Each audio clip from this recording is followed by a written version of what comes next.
In 2005, during the Sony E3 press conference, the PS3 was revealed, a reveal that would change Japanese game developers forever, more importantly, Square Enix, a company that prior to the PS3's release was at the top of the 6th generation of consoles. However, in April of 2003, Squaresoft and Enix had announced a merger, a business decision that would affect the company's reputation in the coming years. In 2006, during the Square Enix E3 press conference, Final Fantasy Versus XIII was revealed with a CG trailer, created by Visualworks, intended to present concepts of what the game might look like. It was announced to be a part of the Fabula Nova Crystallis trilogy of games, comprising of Final Fantasy XIII, Final Fantasy Versus XIII, and Final Fantasy Agito XIII. It is fascinating to see the 13 trilogy devolve into what it is known as today, but the struggle of the 13 trilogy was only the beginning, as in 2010, Final Fantasy XIV, an MMO, was released to commercial and critical failure, causing the CEO of Square Enix, Yuichi Wada, to then formally apologize, and later in 2013, when the game relaunched as A Realm Reborn, the producer Naoki Yoshida would do the same. With the company's current reputation, the chance at releasing the third entry in the Kingdom Hearts franchise seemed to fade as time passed. However, during these years, Kingdom Hearts was quickly growing in popularity. It eventually grew to a point to where Square Enix and Disney couldn't ignore it. And the numerous amount of games released after Kingdom Hearts 2 was the nail in the coffin. Kingdom Hearts 3 was going to happen. The only difference was that this time, Square and Disney would be more involved in the production, which brings me to the real question. What happened? It would seem as if years of developing Kingdom Hearts have had an impact on Nomura, who you would think would push aside the pressure of 3 no matter the anticipation. But it's a bit more complicated than that. I didn't mention the downfall of Japanese game developers at the hands of the 7th generation of consoles for no reason. I mentioned it because Square's poor business decisions cost a man his passion for making a fun Disney romp. You could see this as being a bit pessimistic, but it's as though Nomura went out of his way to avoid this one. Like everything the fans wanted was the opposite of what a Nomura Kingdom Hearts 3 was. He didn't want to make this game. He dreaded the year that would release this game, because there was only one game that Nomura wanted his name attached to, and it wasn't Kingdom Hearts 3.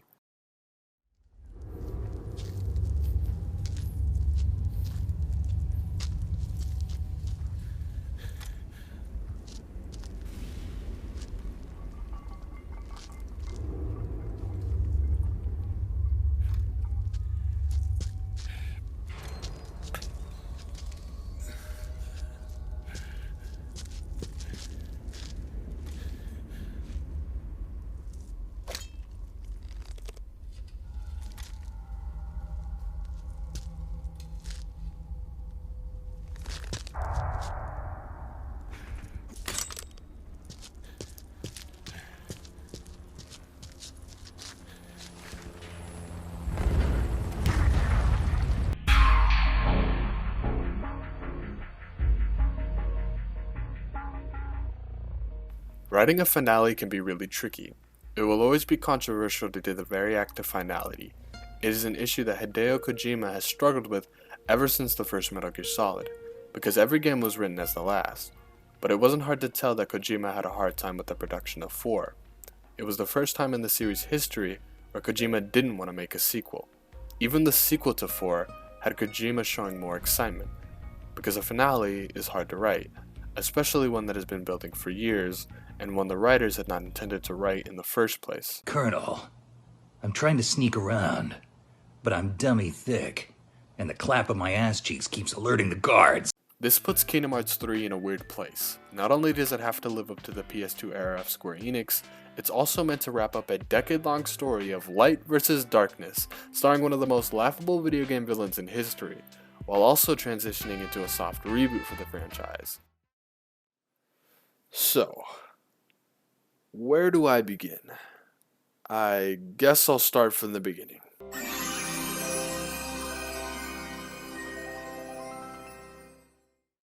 So Sora and the gang have lost all their power because the writers wanted to add in a way for villains to return without breaking the established timeline, and the MacGuffin driving the plot along this time is the power of waking, a superficial power that has no relevance until the third act of the game. It will probably have a bigger presence in the next game, but now it's just underdeveloped. Sora, Donald, and Goofy make their way to Olympus to get a clue on how to get their lost power back. Unfortunately, it doesn't take long for them to realize it isn't that simple. And after the detour through Olympus, Jensen tells the group that accessing the power of waking is the key for Sora to stand up to Organization 13, making Sora feel even more insecure than he already was. And this leads into one of my positives of the game.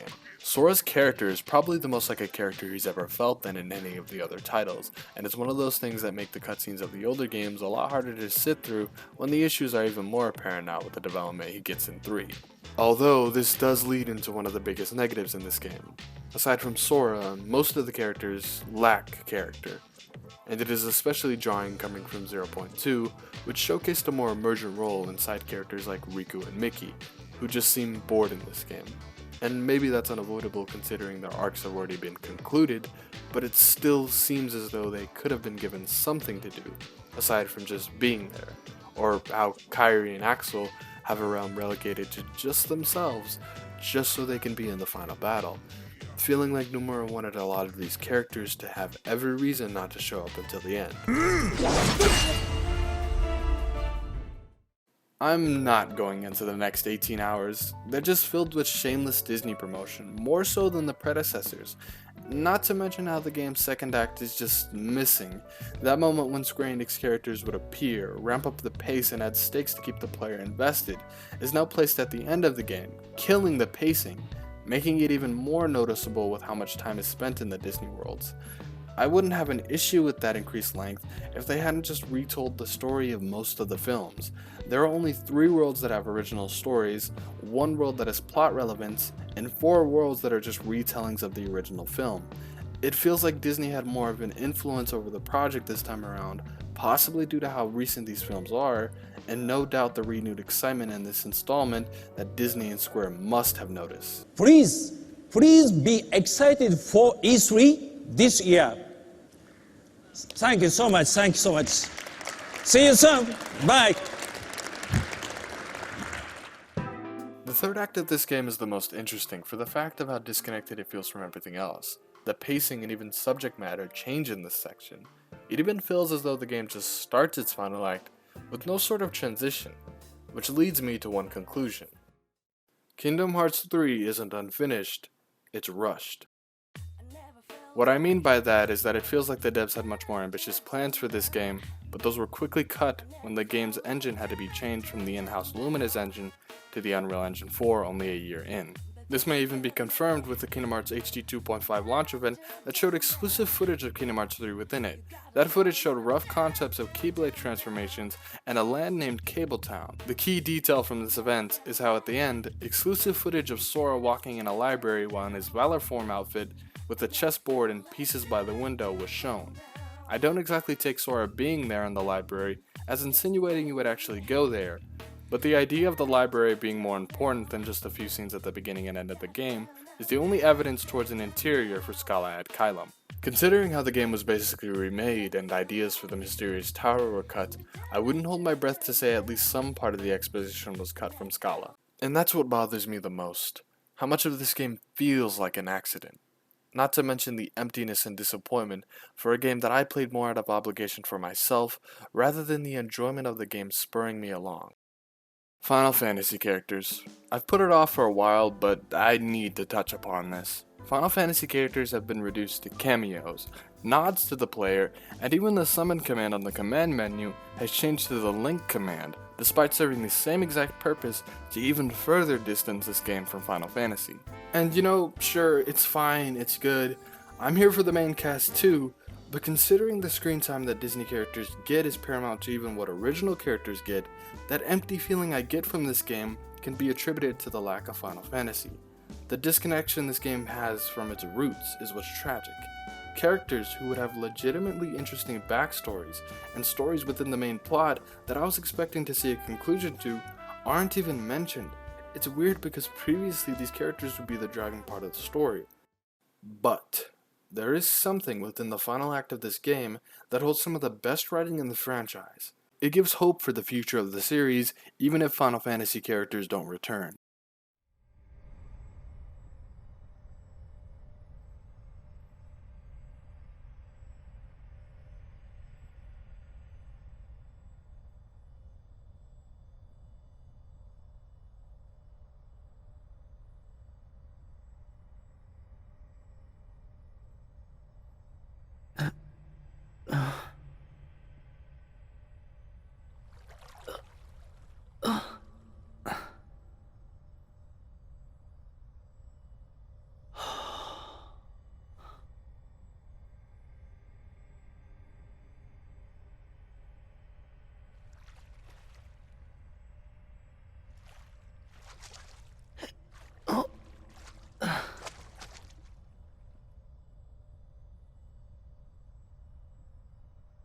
Where am I?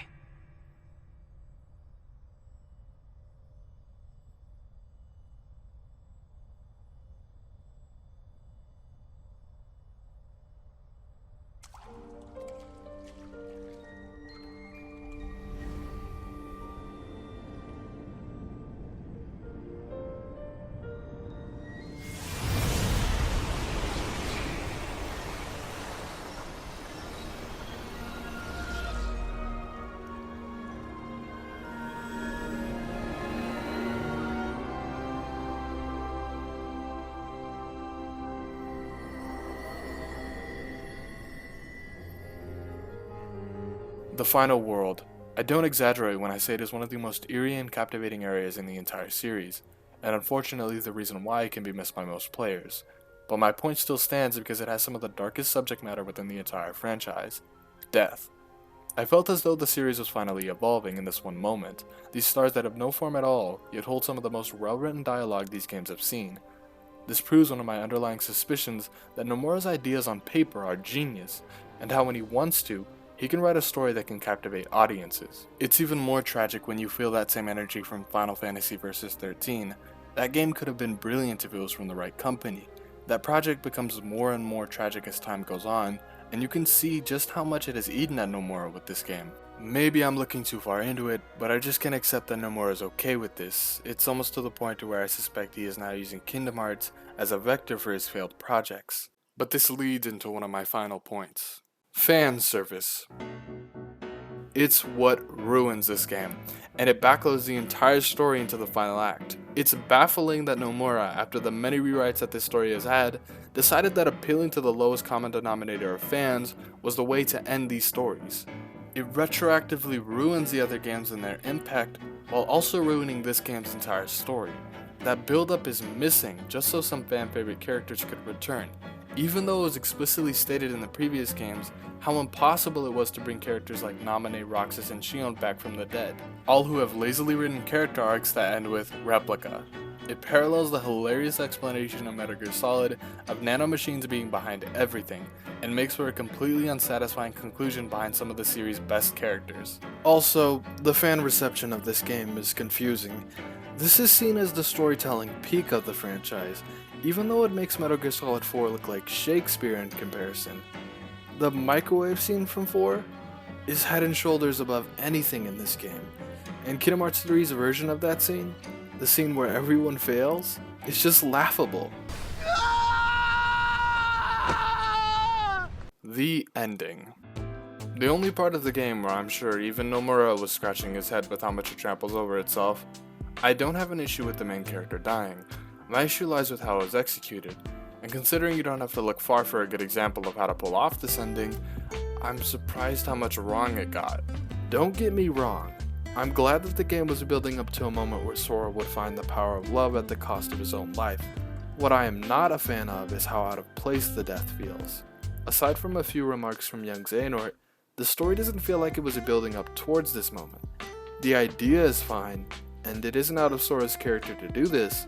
In fact, it parallels the same moment of the first game where Sora had sacrificed himself for Kairi. However, 3 lacks the impact, meaning, and build-up that made the original scene work, resulting in a scene that feels as though it's trying to be more of a reference to its past, rather than being an integral moment in the story. Look, I'm just gonna say it. It's obvious. Just copy the ending of Final Fantasy X with Tidus and Yuna, which had so much weight behind it. It shows how Square's standards for storytelling have lowered, but also how the franchise's standards have lowered, and proves how Nomura isn't really that good of a character writer.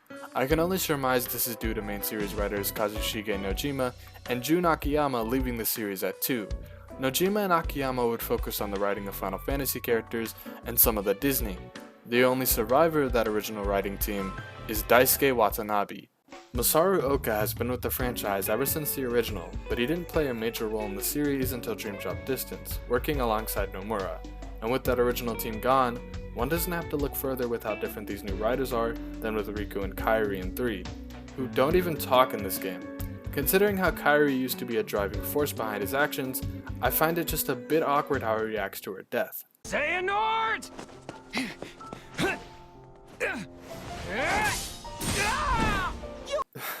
Riku... What was that? Alright, I feel as though I've talked enough about the story, and I'd like to move on to something else, something that also has me questioning the actions of Square. The gameplay.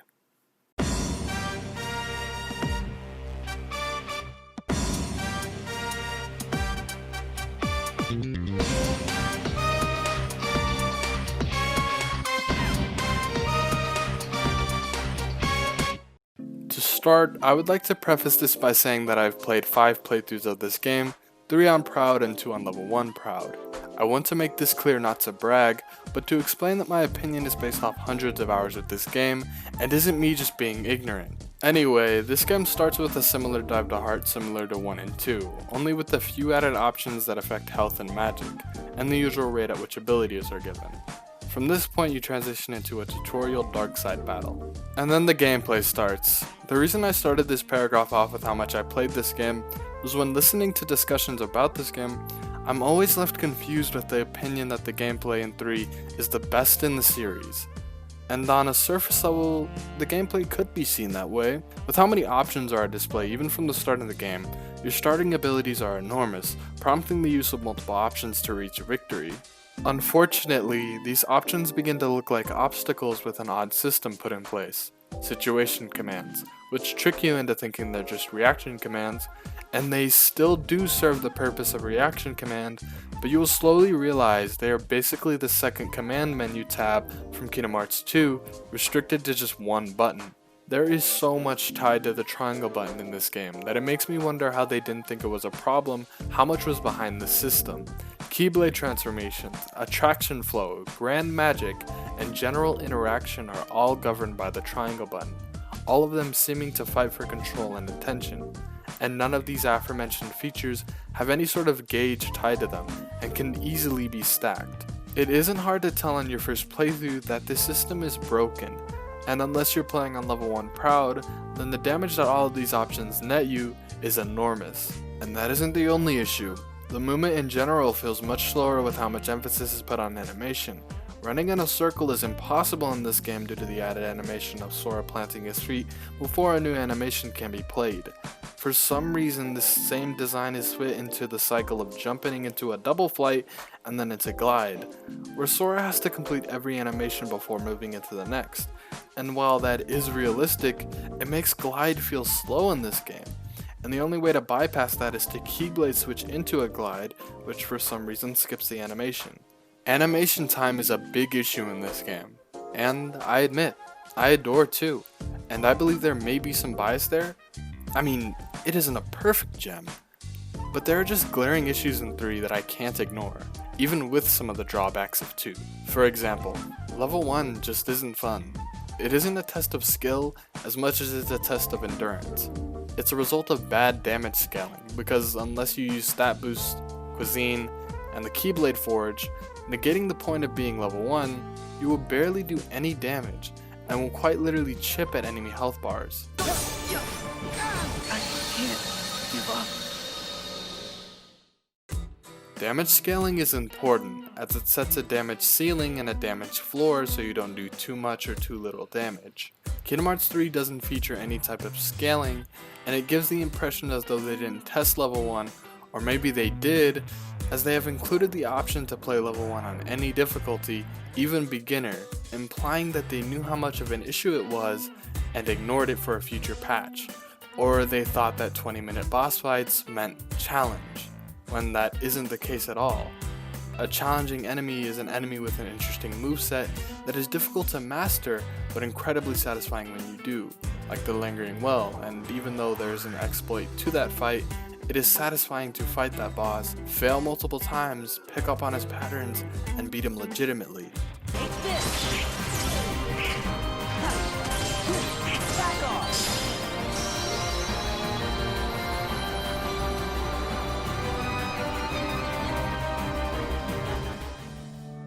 Kingdom Hearts 3's lack of this feeling directly coincides with my other issue. Enemy movesets in this game are incredibly simple, possibly to accommodate for the bigger enemy waves, but it feels like even when you make an enemy aggro, it's underwhelming. Combine this with how Sora's combos feel incredibly slow, and how the pool of combo modifiers feel lacking, like how there's no gap closer like sliding dash, aside from air step which is activated from shot lock, and even with that, I feel as though a gap closer like sliding dash should still be there. Combo cancelling is nice, but you can't cancel out of finishers, which is weird considering how the flow of the game implies you're supposed to do that, and how finishers have no iframes attached to them, which leads to the player getting knocked out of their finishers due to how much animation time is behind them. But back to my point on combo modifiers. I feel as though the lack of combo modifiers make the combos feel slow. It even feels like the devs realized that the combos weren't that good, considering how equipping a finisher removes a combo out of your moveset for some reason, instead of how in 1 and 2 you would have a finishing plus and a negative combo, to customize your moveset however you wanted to. 3 omits them and automatically sets your moveset to have a negative combo and a finishing plus just by equipping another finisher. And the only way to add more combos is to add a combo plus, and if you're playing on level 1, earning a combo plus is impossible.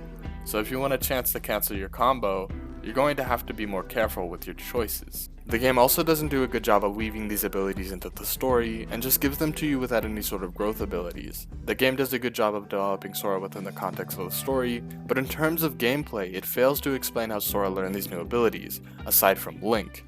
And it doesn't bother to explain flow motion, attraction flow, or shot lock. I also would like to say that by the end, I didn't feel too much powerful, or that I had gained an incredible amount of strength, unless I was using Ultima Weapon, which is weird because the game gives the impression that Sora will learn more powerful offensive and defensive abilities with how flow motion progresses.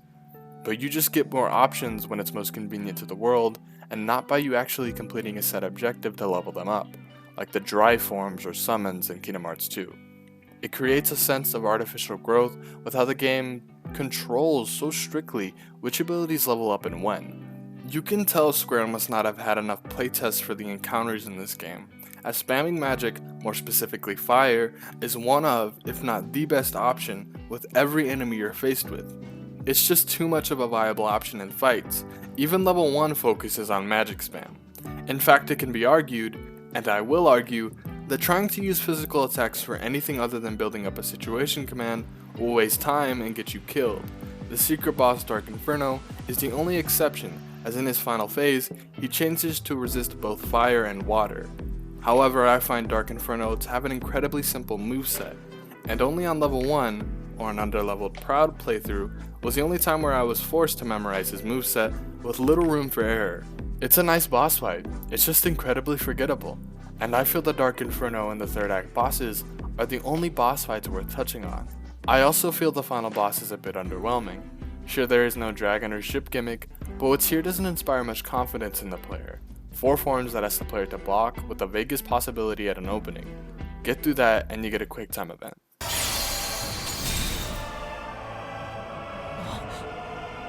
It ends here and now.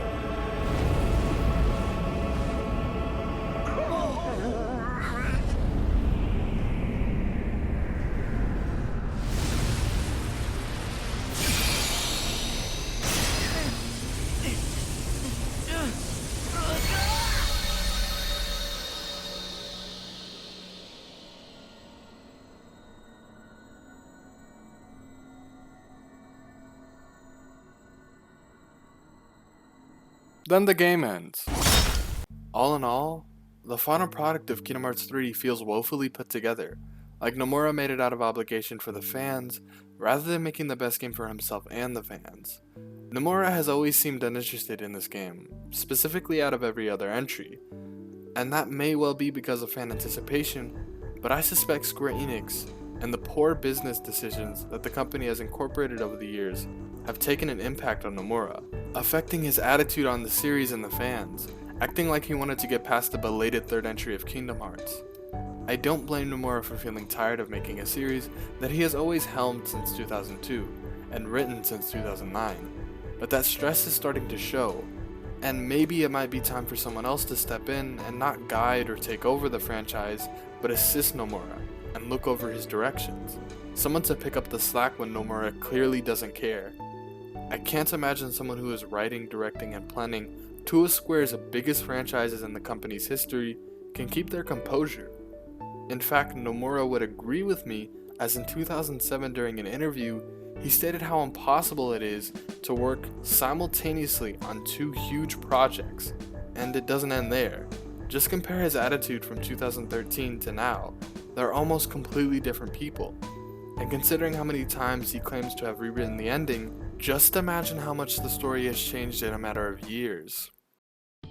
As I wind down, I would like to say the point of this video was to show how Nomura has changed over the years, how his attitude has affected the series, and how it may affect his future projects. The guy who once stood up to Disney executives telling them how to make a game with their own characters is gone, and that's sad. I hope I succeeded in explaining all of this, and while I wouldn't take all of this as a reason to never trust Square Enix, I would take it as an example of what to expect from modern day Square Enix. And I know there are people that are satisfied with this game, but the glaring issues it has make it hard to love. And the fact that these games are shown off at every trade show with hype generated with even just a mention of the game, and how in the end, these games just turn out to be rushed and unfinished, rub me the wrong way. I'm sorry if I just can't be excited for these types of games anymore, but I've just been burned one too many times.